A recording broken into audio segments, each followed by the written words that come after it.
8 minutes of pure, oblivious ignorance. That's all we are truly entitled to when the cosmic bill finally comes due. You would be sitting right there, sipping your coffee, scrolling through the utterly meaningless noise of your phone, completely unaware that the primary engine of your existence, that roaring, benevolent furnace we call the sun, had simply vanished. Poof, gone. Not exploded, not dimmed, but totally, instantaneously erased from the fabric of space-time. And yet, for 8 eternal minutes, you'd still be orbiting it. This is the ultimate brutal joke the universe plays on your small sense of security. It is the physics equivalent of walking off a cliff and not realizing you are floating until you look down. This isn't theoretical fun. This is the mechanism of reality revealing its profound indifference. The universe teaches through pain, and the first lesson is that you are utterly replaceable. Look, everyone talks about the light delay, right? Light takes 8 minutes and 20 seconds to reach Earth. So we're always seeing the sun as it was. That's kindergarten stuff. That means if the sun dies, we watch a ghost for 8 minutes before the sky goes dark. But the gravitational mechanism, that unseen tidal grip that keeps Earth from becoming a cold, useless bullet shot into the abyss, that has the exact same speed limit. The speed of light is the cosmic speed limit for everything: information, energy, and yes, gravity. Think about that monstrous consequence. The sun, the absolute center of our mechanical dance, has just been removed, yet we keep tracing our circular path around the void it left behind. Why? Because the gravitational information, the message that the heavy thing is no longer there, is still racing toward us at 299,192 kilometers per second. Until that message arrives, we are tethered to a memory. We are captives of the past.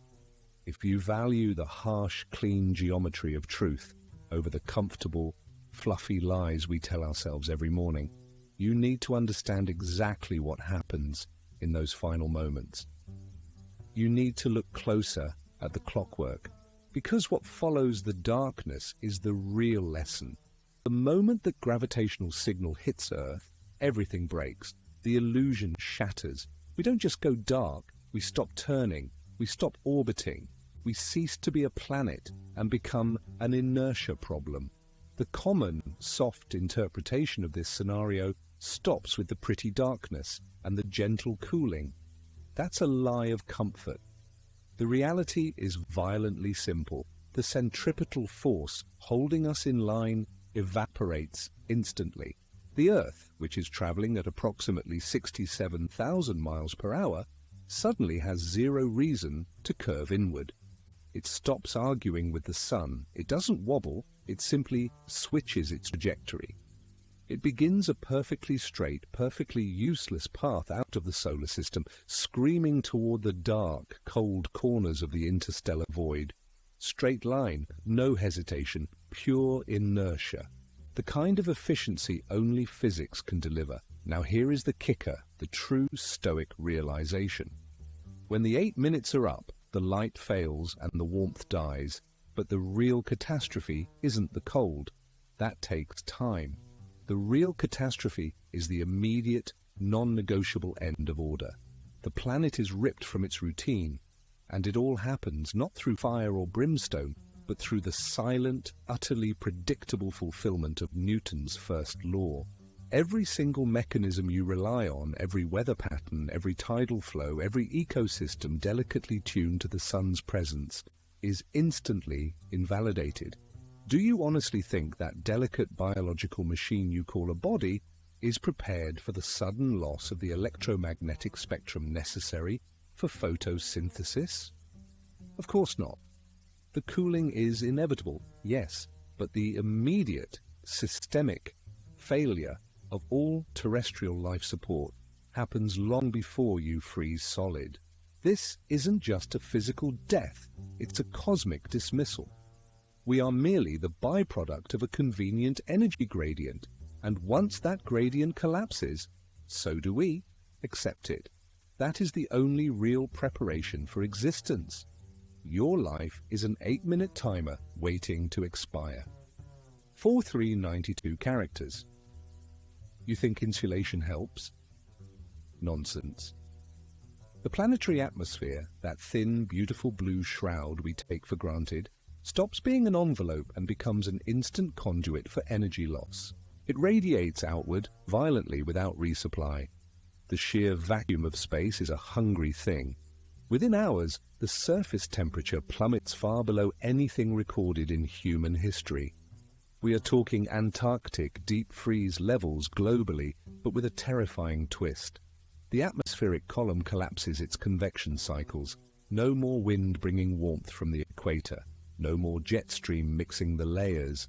Everything settles into a stratified, paralyzing cold.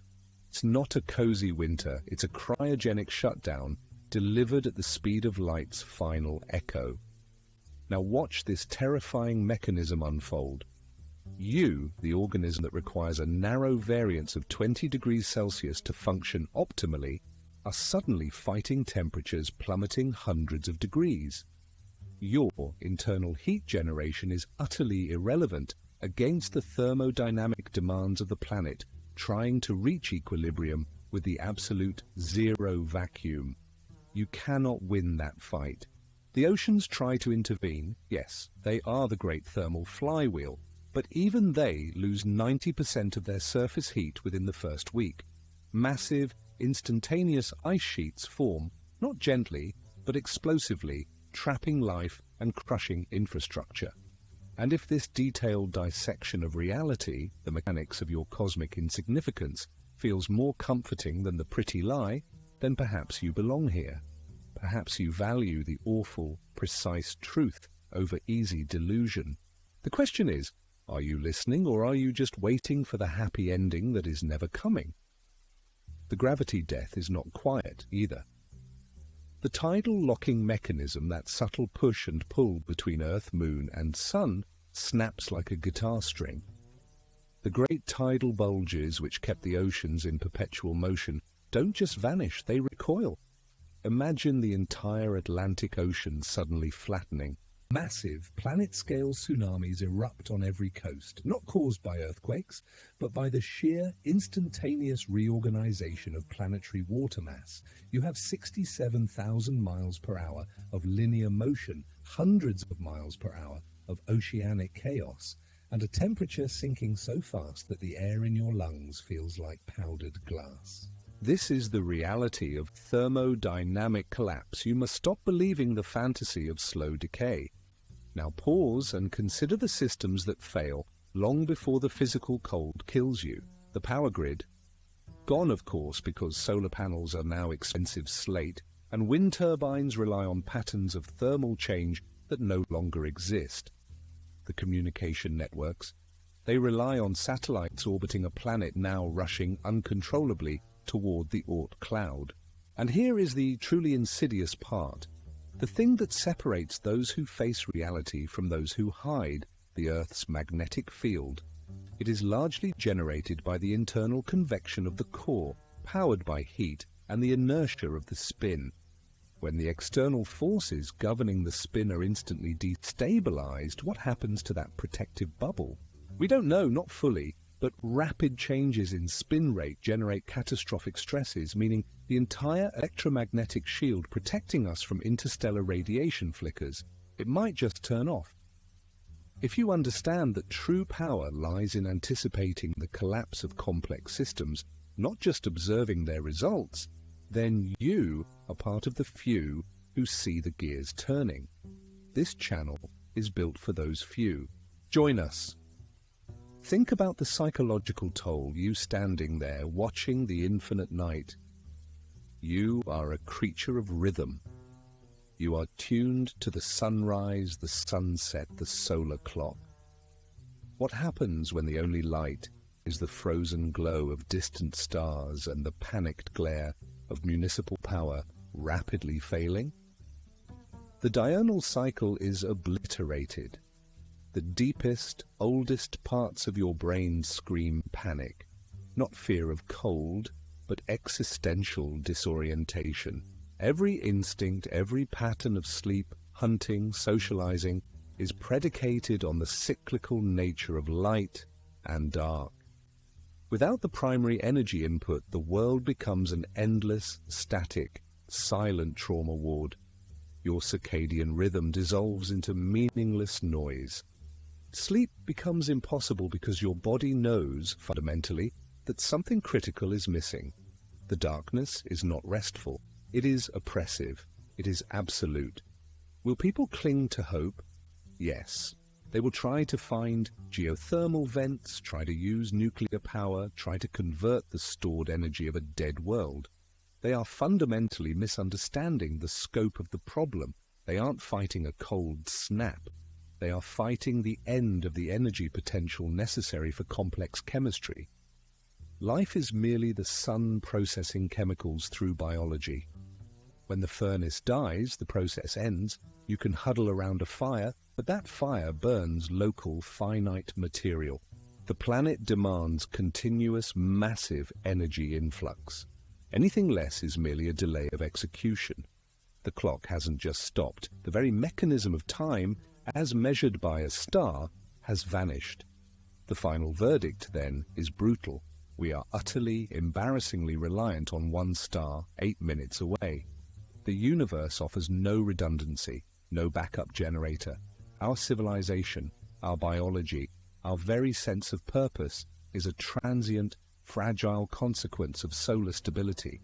The death of the sun is not a dramatic supernova, it is a whisper, a subtle withdrawal of permission, and we become, instantly, nothing more than a high-velocity ice chunk, spiraling away, lost forever in the cold indifference, a failed experiment in complex molecular organization, dismissed by the simplest laws of motion. That is your legacy. Inertia wins. The darkness is a judgment.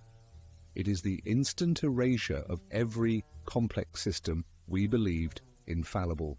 Forget the spectacle of war. The collapse is defined by silence and the total failure of infrastructure.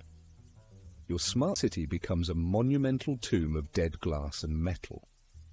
The grid isn't just down. The energy source fueling the concept of a grid is gone. Stop praying for rescue. Stop looking to the horizon for the cavalry. The cavalry, if it even existed, ran on fossil fuels or solar panels, which are now expensive window dressings. This is the moment humanity realizes that complexity is fragility. We are the most delicate species because we rely on the most demanding, high-throughput energy systems. A deer survives, you do not. The deer understands scarcity. We engineered it away, creating a moral and legal framework that demanded constant, endless surplus. Now the surplus is zero, so the framework dissolves. It simply stops supplying.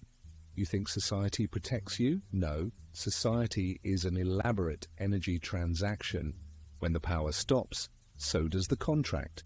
The police become irrelevant. Judges become cold meat. Morality is a luxury item paid for entirely by the excess capacity of a sun that no longer burns for us. But the truth is, the most precious resource isn't food or water, it's knowledge. People will murder for the smallest functional battery, for a printed schematic showing how to restart a microreactor. They won't ask nicely, they will take. Now watch this happen. The ones who survived the first week are not the strongest nor the smartest, but the most deeply skeptical of human decency. They are the ones who knew deep down that civilization was just a thin veneer of manners over primal hunger. You cannot miss the mechanisms of that collapse. You cannot afford to think in simple narratives anymore. If you demand the truth be stripped bare, if you crave the complex mechanics that define failure and survival, then you belong here. This is the last stop for comfort. Your bunker is a coffin. It is a sealed-up promise of loneliness. You stockpiled beans and bullets, but did you stockpile the skill to rebuild the supply chain? Impossible. The challenge isn't keeping warm. The challenge is sourcing the petrochemical catalysts needed for basic synthetics that maintain the integrity of your shelter materials, 1,000 unseen dependencies that link your little hideout to a global infrastructure that is now just static. The cold is inevitable, yes, but the first true killers are desperation and proximity. People don't die quietly in their homes. They die fighting over the last functional heating oil tank 3 neighborhoods away. That desperate, freezing pilgrimage into the decaying urban landscape is where the last flicker of organized humanity dies. We are built for community, yes, but only when community provides mutual advantage. When resources are fixed and shrinking, community becomes a death sentence. It's too many mouths. But the real irony? The last hope isn't science or engineering, it's geology. People will turn to the planet itself, seeking heat from volcanic zones, seeking magma power, ignoring the fact that the entire system is designed for massive external input, not patchy internal leakage.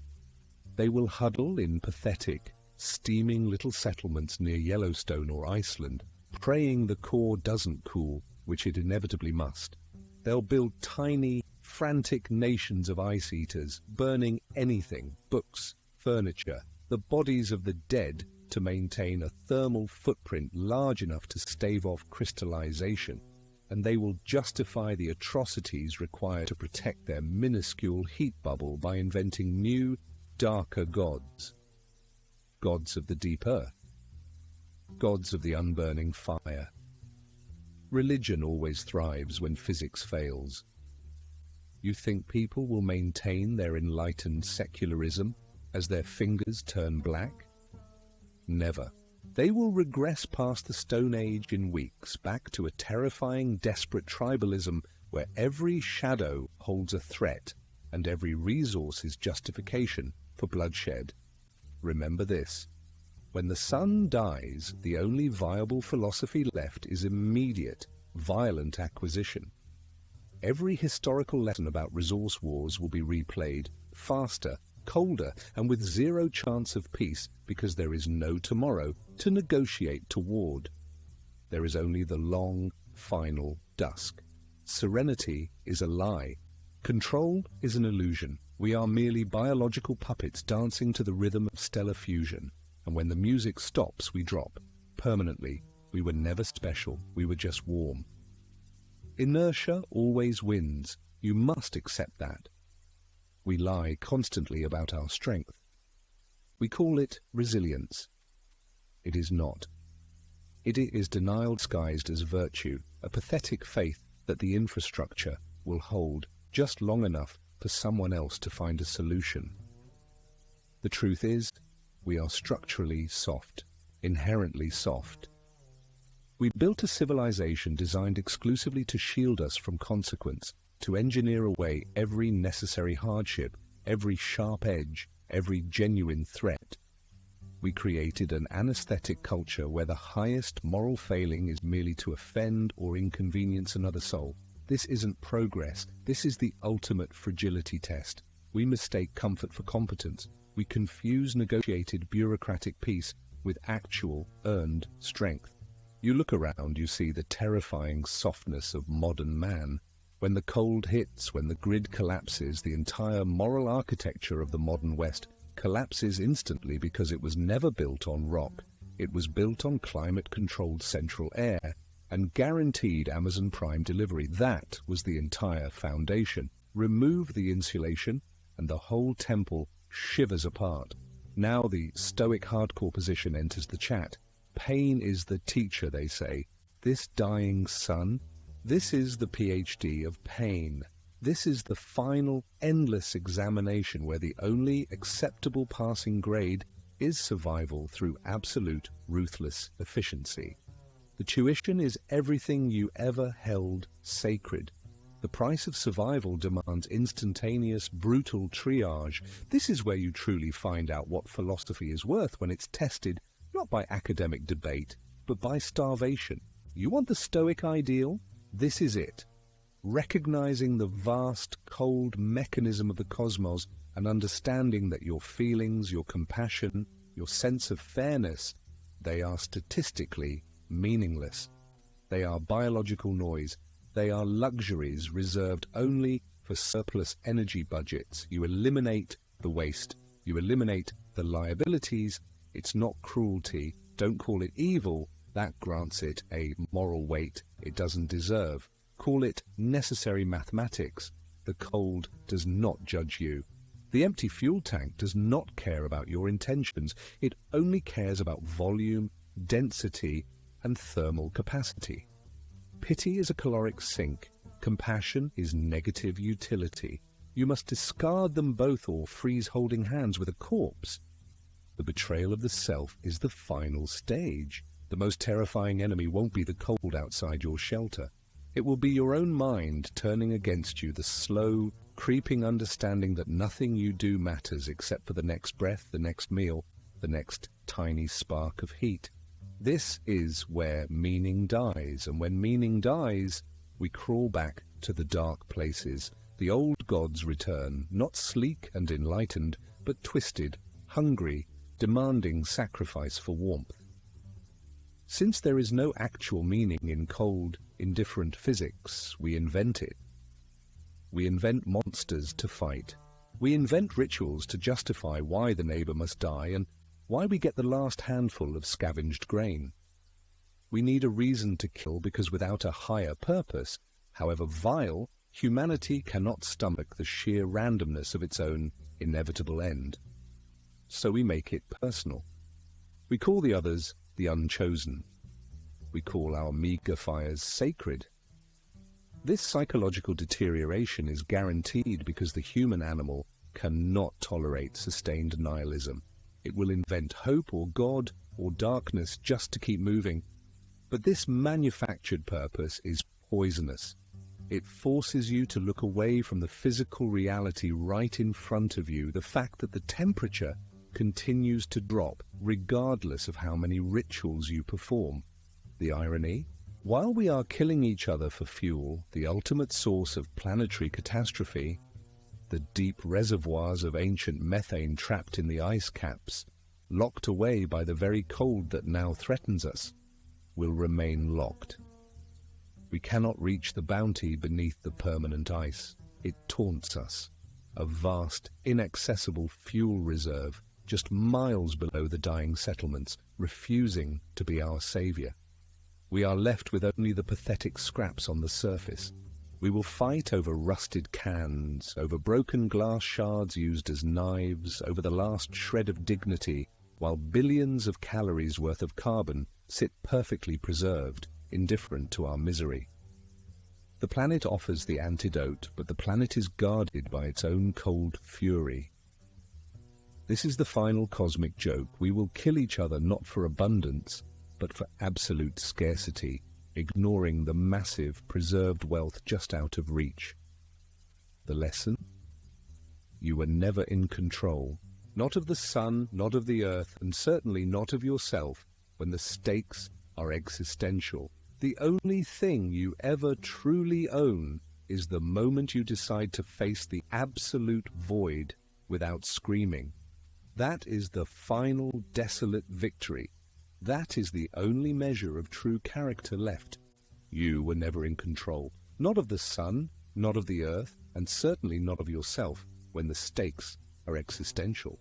The only thing you ever truly own is the moment you decide to face the absolute void without screaming. That is the final desolate victory.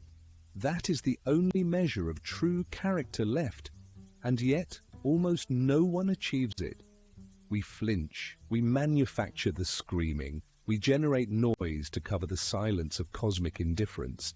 This isn't some futuristic hypothesis. This is human history. This precise, pathetic dance plays out every time the environment stops cooperating.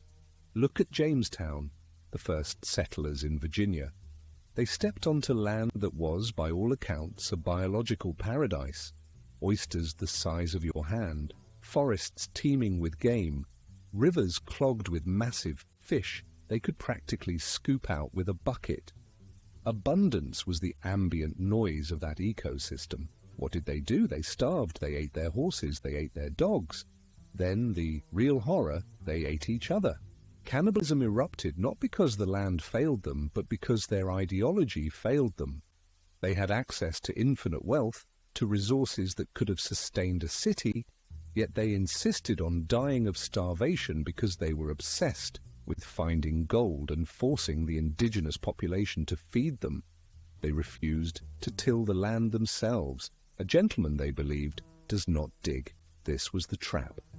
This delusion of social status was stronger than hunger, stronger than the urge to live. It was stronger than the undeniable physical reality of rot and starvation. Their manufactured purpose to establish rigid European hierarchy in the wilderness outweighed basic, messy survival. It was a mass suicide orchestrated by vanity. See the chilling parallel? They died with the cure surrounding them. We are dying arguing over a broken kerosene lamp and a cup of frozen water while billions of tons of high-grade, energy-dense carbon sit perfectly preserved beneath the ice they fear to drill into. We never, ever learn the lesson of humility. We always choose the ritualized, petty, localized fight over the grand existential solution. It feels psychologically safer to argue about who gets the fire pit than to acknowledge that the whole planet is sliding into darkness because of decisions made 3 generations ago. We localize the villain. We personalize the failure. You cannot defeat the cold, so you defeat the neighbor. You cannot reverse climate decay, so you invent a conspiracy theory about the surviving government. It must be someone's fault. It cannot just be physics. That realization, the reality that sheer indifference rules the universe, is the final psychological breaking point. To cope, we elevate small, meaningless fights into grand moral struggles. We call it honor. We call it duty. We call it the defense of the meager settlement. It's just fear dressed up in cheap armor. This is why character fails under pressure. Character is a social lubricant built on the assumption that tomorrow will resemble today. It assumes a structure where virtue is rewarded, or at least recognized. Remove the structure, remove the future, and character instantly becomes a liability. Honesty gets you robbed. Mercy gets you killed. Empathy? That's just a vector for weakness. The truly adaptable survivors shed their character like dry skin. They become pure mechanism. They become calculating machines optimized for one thing: resource acquisition, even if that resource is simply another 48 hours of life. But even these machines fail because they cannot stop the final engine of destruction, which is always, inevitably, us. Our internal need for drama guarantees our collective annihilation. We cannot just survive, we must win. And winning requires a loser, even when the real opponent is entropy itself. We define our survival by the death of others. We define our light by the darkness we inflict. This is the dark mirror of humanity. It is unforgivable. It is inevitable. The moment of inevitable consequence arrives, not with a bang, but with the quiet, chilling realization that you have been profoundly predictable the entire time. We fetishize the struggle. We mistake sheer movement for necessary progress. Watch the human animal during a slow-motion catastrophe. They do not scan the horizon for a solution. They do not look up at the impossible geometry of the problem. They look sideways. They check the neighbor's inventory. They measure the fear in the eyes of the man beside them, calculating the precise moment of betrayal. This is the biological imperative of the territorial rat, not the wisdom of a supposed sapient species. We refuse the grand strategy. We obsess over the localized wound. We treat a global arterial rupture with a cheap band-aid and righteous indignation. This is why we fail. not due to a lack of resources, but a failure of intellectual scale. Now understand this. The myth of human resilience is the most dangerous lie ever manufactured. We are not resilient. We are merely resistant to necessary change. We are obstinate. We are arrogant. True understanding is never achieved through polite discourse, never transmitted via easy comfort. It is hammered into the soul by the persistent, unyielding brutality of starvation and cold. You only learn humility when the illusion of control shatters absolutely, when the last can of food is gone and you realize physics trumps all your cherished political theories. Suffering is not a tragedy in this context. It is simply reality correcting a poor, decades-long calculation. It is the necessary calibration. Pain is the only currency the universe accepts for the education we desperately need. And we have earned this painful lesson 1,000 times over. We earned it when we scoffed at the warnings. We earned it when we chose comfort over complexity. We earned it when we elevated the snake oil salesman who promised an easy escape from the consequences of our own design. The universe does not owe you a second chance. It does not grade on a curve. It only measures inputs and outputs, and our input was chaos. Our output must be silence. This is the ledger balanced. The final brutal truth is this: we lose. We lose not because the storm is too powerful, but because we celebrated the friction of our own self-inflicted stupidity. We refused the simple lessons of scarcity and interconnection. We believed the lie that we could infinitely harvest finite resources without cost. That level of systemic delusion requires systemic, agonizing correction, and that correction is here. Stop pretending you are a hero, waiting for your moment of glorious, sacrificial redemption. You are just a passenger on a sinking ship, arguing over the brand of life vest. Your character, your honor, your little moral compass, none of it will save you when the infrastructure you despise collapses completely. It will only make your end slower, because the principled man starves, while the purely mechanistic machine eats. Look around you now. Feel the engineered comfort of your warm room. Hear the gentle hum of the technology you have taken for granted your entire life. This is the soft, warm blanket covering the corpse of a civilization that refused to grow up. The verdict is guilty. The sentence is final. And the hardest truth of all, you paid for the ticket. We talk endlessly about freedom. We rave about rights. Absolute nonsense. You only ever had one true resource, time, and you spent it on distraction, on consumer gods, on the performance of outrage, rather than the quiet, difficult building of actual resilience. This isn't a tragic outcome. It is the predictable thermodynamic conclusion of maximum effort applied to minimum substance. You were given the keys to a magnificent kingdom, and you traded it all for glitter. You thought growth was guaranteed. You thought history was over. Foolish. History never ends. It just waits, sharpening its blade until humanity forgets the price of civilization. The lesson arrives wrapped in fire, not philosophy. It arrives in the blank, panicked eyes of your neighbor, in the sudden, total silence of the machine that refuses to power on. This is the moment the fee collector finally shows up. You cannot negotiate this price. You cannot appeal the sentence. You cannot bargain with gravity.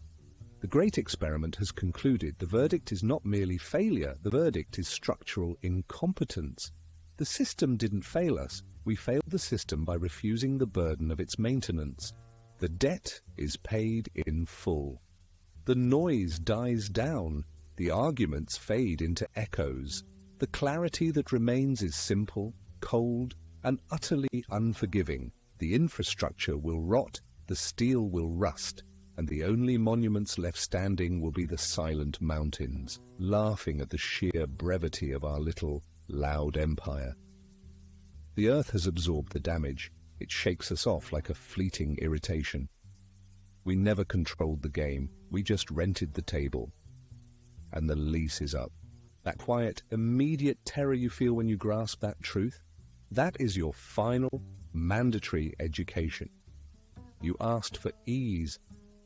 You got weakness. This is the iron discipline of entropy. The universe does not care for your good intentions. It only registers your systemic output. And your output was softness. Now the real lesson begins. It is taught not by professors, but by the cold floor beneath your feet, by the empty shelves, by the sudden, clarifying absence of the digital noise you used to call life. This is not a tragedy, it is arithmetic. We willfully rejected the voluntary suffering required for perpetual maintenance, so the involuntary suffering arrived to enforce the definitive correction. Pay attention to the silence. The price of denial is always paid in reality. The verdict is earned oblivion. You didn't just lose the game, you lost the right to even play it. The greatest illusion of your lifetime was believing that the infrastructure just magically worked itself out. The bitter truth is that the necessary hard work, the constant, ugly vigilance, was ceded to an abstraction called the system, which you then promptly ignored. Look at the wreckage. Look hard. This is the consequence of prioritizing comfort over consequence, novelty over necessity. This ending is precisely what happens when a species mistakes convenience for actual power. Your only responsibility now is to feel the weight of this failure, to absorb the full, shattering blow of this consequence. That, and nothing else, is how you learn.